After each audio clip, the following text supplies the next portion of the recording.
Vice-Ministro Operacionalização Hospitais, Flávio Brandão, hala encontro ho Gavi, onde colher conaba o insa Timor-Leste bele acesso a fundos nebe iha no programa vacinação liang.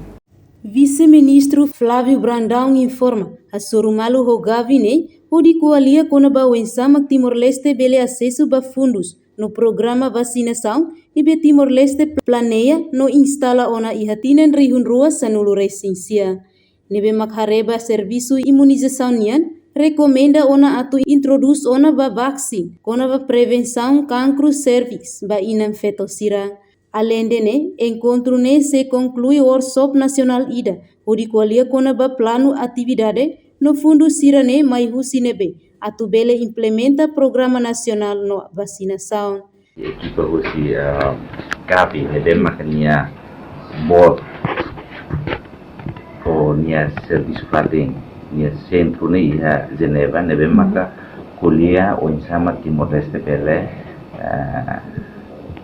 acesso a fundos nebe makia udi introduziu programa kona vacinação nebe Timor-Leste hanoi los hanoi ona iha plano equipa nebe makia instala ona iha 2019 hasanita nebe makare kona ba serviço imunização ita siramos recomenda ona atu introduz ona HPV vaksin o vaksin human papilloma virusnya ba prevende cancro cervix da imun fetosira.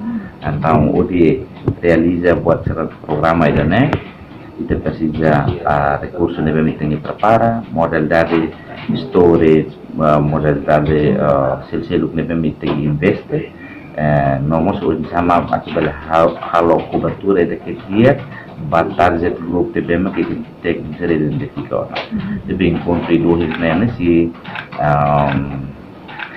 concluir o workshop nacional ide onde haré on plano no atividades no source of funding ou fundos suporta ser mais CNP para atu realizar programa nacional no vacinação. Sim, programa nem foi não implementa antes de implementar. Vaksin ne programa rutina nebe malau hela so que human papilloma virus by inan fetosir ne maka itu pwede introduz.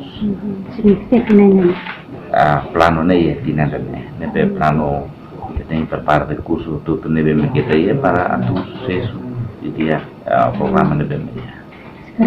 Reportagem Celestinha Falo Televisão Timor Post. Janela informação ba emogoto.